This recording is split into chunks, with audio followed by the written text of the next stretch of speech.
Тројцата обвинети за ровер и убиството на Маријан Тушевски и Киро Јанев се пуштени од затворите во Штип и Дризово, откако апелациониот суд по втор пат ја укина пресудата на Скопскиот кривичен суд во случајот ровер и им го укина притворот. Во затвор ќе остане само поранешниот министер за внатрешни работи Љубе Бошковски, кому му остануваат уште 11 месеци затвор од казната изречена за случајот кампања. Адвокатите на осудените објаснуваат дека сега апелациониот суд одлучил спротивно од она одлука од пред 9 месеци, кога истиот суд го одби барањето обвинетите да бидат ослободени, затоа што поминале повеќе од 2 години во притвор по поднесување на обвинение, а законски по тој рок притворените мора да бидат ослободени. Затоа поднесувавме и жалби кои истиот суд, односно апелациониот суд во Скопје не ги одбиваше како неосновани. Сега апелациониот суд со ова решение признава, односно во своето образложение наведува дека притворот не може да трае повеќе од 2 години од поднесување на обвинителниот акт кој е поднесен значи пред 2 години и е пречекорен тој рок за 9 месеци од истекот на 2 години.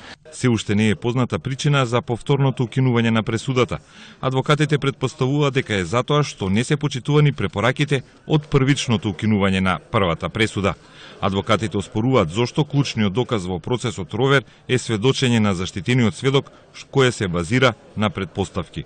Заштитен сведок F15 кој кажуваше и на самите распити пред на истрага и во текот на судењето само предпоставки, немаше докази дека имало некаква позиција на договарање за извршување на тоа убиство. Очекувам дека после второто укинување сигурно апелациониот суд треба да нареди и судење пред изменет совет, бидејќи по втор пат се укинува истата пресуда. Екс-министерот Бошковски останува во Идризово до 6 јуни 2016 година поради претходната пресуда за кампања, но сега има право да бара и условен отпуст и да биде префрлен во полуслободно деление во затворот.